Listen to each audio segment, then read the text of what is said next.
Hello everyone, আসসালামু আলাইকুম। ধূমপান এমন একটি পণ্য যার মোড়কেই লেখা থাকে ধূমপান মানে বিষপান। শুধু তাই নয়, ধূমপান যে কোনো মাদকাসক্তির প্রথম ধাপ।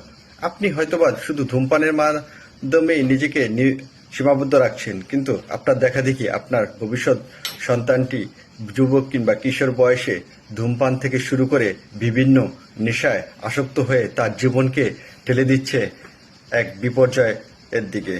তাছাড়া সিগারেটের ক্ষতিকারক কার্বন মনোক্সাইড কিংবা নিকোটিন ধূমপানের কারণে আপনার দেহকে যেভাবে নিঃশেষ করে দিচ্ছে, তার মানে ধূমপান দ্বারা আপনি যেমন নিজের কষ্টের অর্জিত অর্থকে পোড়াচ্ছেন, নিজেকেও পোড়াচ্ছেন।